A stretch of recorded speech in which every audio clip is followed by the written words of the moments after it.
Bienvenue sur ma chaîne. Ici, on parle trading et développement personnel. Yes. Parce que pour réussir, il te faut maîtriser les marchés financiers et toi-même. Alors, si tu veux gagner intelligemment de l'argent, tout en renforçant ta discipline, ton mindset et ta Oh vision, my abonne-toi God. et deviens le stratège de ta propre vie. C'est toujours avec beaucoup de plaisir, j'espère que vous allez très bien. Bienvenue dans cette nouvelle vidéo.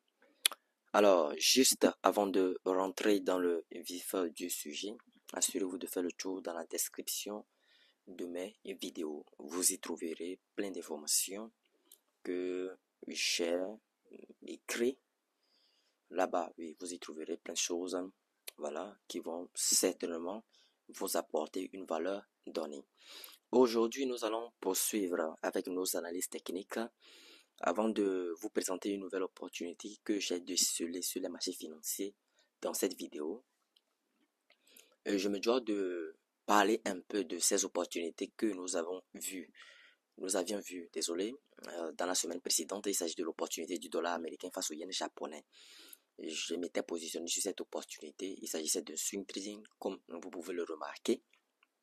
En l'occurrence ici, nous sommes en graphique 4 heures. Nous nous sommes positionnés et dans la précédente vidéo, je vous avais dit de déplacer vos stop loss et de le mettre sur les stop loss de 145.453. Alors, nous pouvons remarquer que le marché a évolué, a dépassé la première zone sur ce type de retournement et ensuite le marché a l'atteinte de la deuxième zone qui est juste en haut ici, à ce niveau, comme vous pouvez le constater ici. Le marché nous a clôturé une bougie d'indécision outre le doji. Voilà, une bougie d'indécision suivie d'une nouvelle bougie. Voilà, suivie d'une nouvelle bougie de confirmation qui est la bougie rouge. Nous expliquant clairement ou bien nous démontrant clairement que les vendeurs, voilà, viennent de prendre position et que le prix décide maintenant de retourner à la baisse. Alors, nous pouvons remarquer une petite schématisation ici.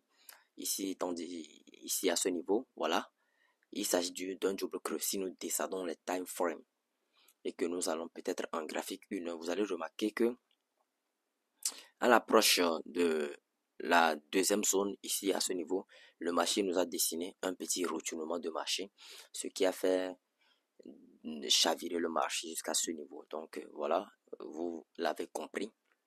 Et moi, je me suis sorti, disons, moi je m'étais sorti de ce trade sur les stop loss de 1,145.435. Voilà. Donc, je ne suis plus sur ce graphique. Voilà. Donc, c'est un peu ça. Donc, si vous avez suivi mes conseils et que probablement vous aussi vous étiez positionné sur le trade, vous aurez à vous sortir en break-even. C'est-à-dire le marché aura à vous sortir en break-even sur l'opportunité du dollar américain face au yen japonais. Bon. Moi, je ne suis plus sur ce trade. Donc, nous allons nettoyer le graphique. Nous allons rendre le graphique vierge. Voilà. Pour laisser le marché nous déceler, pour laisser le marché nous dessiner. Voilà une nouvelle opportunité. Nous allons parler de l'opportunité de l'euro USD. Alors, concernant l'euro USD également, je m'étais positionné ici, comme vous pouvez le constater. Le marché a bien et bien évolué. Le marché a touché la première zone sur ce type de retournement. Le marché nous a dessiné une petite figure de retournement au niveau de notre première zone de retournement. C'est pour ça que je vous dis à chaque temps que les zones de retournement ou bien les zones sur ce type de retournement sont des zones très dangereuses. Ce ne sont pas des zones anodines, ce sont des zones à prendre en compte parce que dans la plupart des cas, quand le marché vient au niveau de ces zones-là, le marché, dans la plupart des cas, a tendance à dessiner des figures de retournement. Voilà, c'est l'exemple type que vous voyez sur l'euro USD. Donc la figure a été dessinée, le marché est plongé dans une impulsion haussière. Comme vous pouvez le constater, je suis plus dans le trade. Le marché m'a fait sortir sur les stop loss de... Moi, j'avais mis mon stop loss en break-even sur les stop loss de 1,12915. Voilà, moi, je ne suis plus sur ce marché. Donc, si nous descendons nous montons les time frame, nous allons en graphique 4 heures. Nous pouvons constater en graphique 4 heures qu'il s'agissait tout simplement d'un retournement, d'un grand retournement qui se dessine en graphique 4.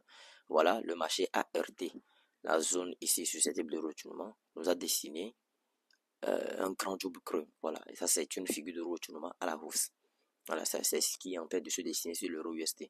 Mais je vous rappelle que moi je ne suis plus sur ce trade et que voilà, s'il y a quelques personnes qui sont quand même sur cette opportunité, peut-être le marché invalidera le cours de ce double creux qui est en train de se dessiner et plongera dans une impulsion baissière. Et plongera tout simplement euh, dans une impulsion baissière comme cela. Attendez, je vais schématiser. Et plongera dans une impulsion baissière comme cela. Voilà, tout simplement. Donc, au cas où le marché décide de valider le retournement en question qui est en train de se dessiner ici, le marché cassera, fera une schématisation de type comme ça. Bon, si bien sûr le marché dessine le pullback et va plonger dans une énorme impulsion haussière. Donc, je vais effacer, voilà, l'outil là, et je vais effacer aussi cet outil. Et je vais clairement mettre la marge comme ça pour que tout le monde comprenne, pour que ça soit clair pour tout le monde. Donc, c'est ce retournement-là qui m'a fait sortir de cette spéculation, de ce trade tout simplement. Tout simplement, voilà. Donc, c'est ce retournement-là. Donc, je ne suis plus sur ce trade. C'est ce que je vous montre. Voilà. Donc, vous avez deux choix. Vous avez le choix entre si il y a encore des personnes qui sont encore dans cette spéculation. Vous avez le choix entre, le premier choix entre le marché décide de plonger dans une impulsion baissière ou soit le marché décide d'aller tout simplement à la hausse. Donc, les deux choix s'offrent à vous. À vous de savoir quel choix serait judicieux pour vous. Voilà. Alors, maintenant, le marché nous a dessiné des retournements sur l'euro USD. C'est à cause sur l'euro USD. Oui, bien sûr, c'est à cause de l'indice du dollar. Vous remarquerez que l'indice du dollar ici aussi, nous avons un retournement. Nous avons un, voilà, retour, nous avons un retournement qui est en train de s'effectuer sur l'indice du dollar. Raison pour laquelle, sur l'euro USD, le marché nous a dessiné un retournement. Voilà, raison pour laquelle ici, sur l'euro USD, le marché nous dessine un retournement. C'est à cause de l'indice du dollar. L'indice du dollar ici est en corrélation avec l'euro USD, est en corrélation avec l'euro USD bien sûr. Donc, du fur et à mesure que l'indice du dollar à ce niveau nous présentera un schéma quelconque, ce schéma sera à même de se répéter sur nos paires de devises contenant le USD en leur sein. Voilà, il faut que vous compreniez ça comme ça, c'est très facile. Donc, parce que depuis que je partageais les opportunités, je vous avais dit qu'on va se référer à chaque fois à l'indice du dollar pour nos paires de devises qui contiennent le USD, qui contiennent outre le dollar américain. Donc, nous allons fortement nous référer à l'indice du dollar et le constat du quoi, nous remarquons ici nous remarquons ici un double creux, c'est-à-dire une figure de retournement sur l'euro USD et nous remarquons également une figure de retournement sur l'indice du dollar. Voilà. Donc, c'est un peu ça.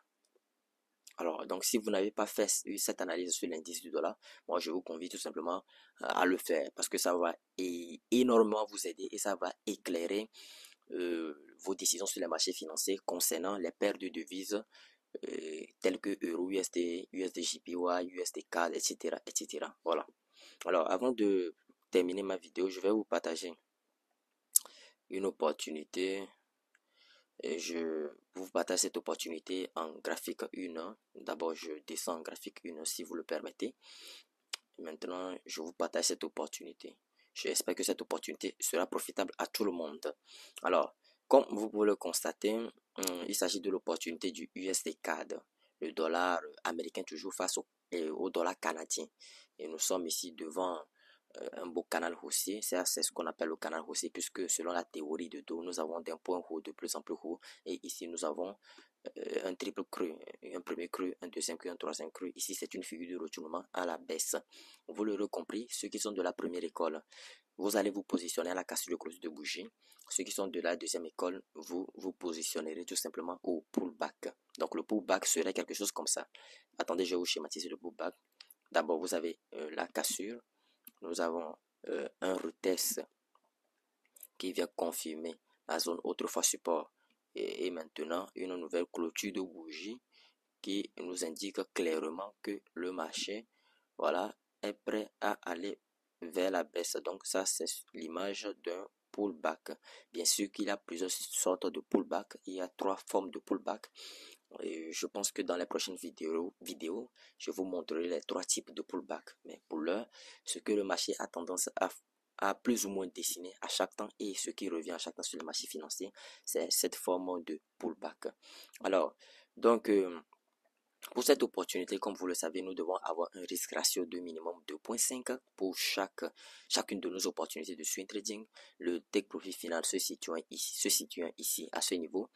Le take profit final se situant sur les prix de 137 638. Voilà, 137 638.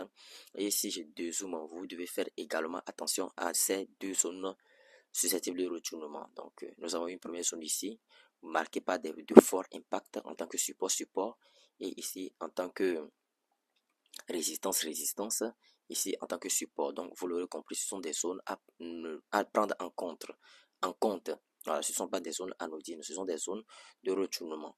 Je suis en train de dézoomer et vous pouvez constater clairement que voilà, il y a de forts impacts ici en tant que support, il y a de forts impacts ici en tant que résistance, en tant que support et clairement, ça s'apparente à une consolidation de marché. Voilà, ici, dans tout son ensemble, ici, voilà, dans tout son grand ensemble ici, ça s'apparente à une consolidation de marché. Et donc, si le marché évolue dans sa tendance baissière jusqu'à atteindre ce niveau, donc le marché sera susceptible peut-être de nous dessiner une figure de retournement comme je le schématise avec la flèche. Voilà. Donc, c'est pour cela je vous dis de faire attention à ces zones de retournement. Donc, le marché peut nous dessiner cette schématisation-là au niveau de notre zone susceptible de retournement ici à ce niveau. Voilà, tout simplement. Ou soit le marché pourrait descendre encore plus loin et venir dessiner un retournement ici à la deuxième zone. Voilà, que je suis en train de schématiser pour que tu me comprennes. À la deuxième zone susceptible de retournement avant le take profit. Avant le take profit, tout simplement, pour faire retourner le marché. Très bien. Donc, c'est un peu ça. Donc, il faut vraiment faire gaffe. Il faut vraiment faire extrêmement attention. Voilà. Alors, je pense que je vais m'arrêter là ici pour cette vidéo. J'espère que vous avez aimé et apprécié. L'opportunité est en train de se dessiner. Mais moi, je vais quand même me positionner à la cassure et clôture de bougie. Pour ceux qui ne savent pas comment déterminer le risque ratio, donc je vais essayer de déterminer rapidement le risque ratio avec tout en anticipant la clôture du marché sur cette bougie qui est en train de se dessiner. Voilà. Donc vous venez tout simplement ici et vous prenez l'outil position short. En prenant l'outil position short, vous venez ici et vous le mettez ici. Voilà, en cible. On met notre quête, c'est-à-dire notre objectif vers le dépôt final et notre stop loss bien élargi. Voilà, notre stop loss bien élargi au-dessus du dernier plus haut qu'a créé le marché. Le dernier plus haut qu'a créé le marché se trouve ici, c'est ce point ici. Donc, le stop loss au-dessus. Donc, ici, si par exemple vous vous positionnez à la cassure de clôture de bougie, vous avez un risque ratio de 3.16. Voilà, donc ça va dépendre de tout le monde. Ça dépendra de tout le monde. Ici, chez moi, j'ai un risque de ratio de 3.16. Cependant, le marché n'a pas encore clôturé cette bougie. Je zoome pour que tout le monde comprenne. La bougie là n'a pas encore clôturé. Cette bougie n'a pas encore clôturé. Donc, nous allons attendre cette clôture de bougie avant de déposer cet outil là et déterminer notre risque ratio avant de nous positionner. Très important. Voilà, tout simplement. Alors, je pense que je me suis assez expliqué sur cette opportunité. Je vais m'arrêter là ici pour cette vidéo. Voilà, je vais m'arrêter là ici pour cette vidéo. J'espère que vous avez aimé et apprécié. Nous allons nous retrouver une prochaine fois dans une nouvelle vidéo. D'ici là, portez-vous bien.